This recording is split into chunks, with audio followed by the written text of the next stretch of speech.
zava-piainana avy agnaty amin'ny resaka valavo. Valavo. Izy ndraiky baka tegna marigny valavo mandokatra. Fô izy io baka de tsy haiko de maro karazany valavo fa le valavo haiko malôha de telo ndro tegna haiky. Misy valavo arabo zay. Valavo arabo io tegna io zany koa nandraha olombelogno zany tegna tsisy velony tegna tsy haina misy tegna tanjona azy amin'ny lavinazy.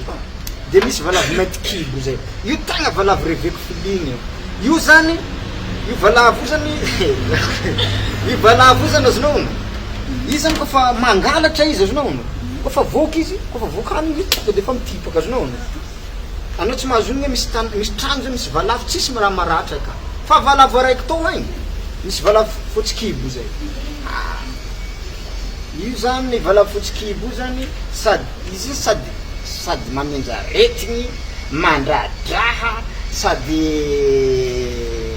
raha jiaby fa kopombony raha jiaby zany azonao ono ia magnano zany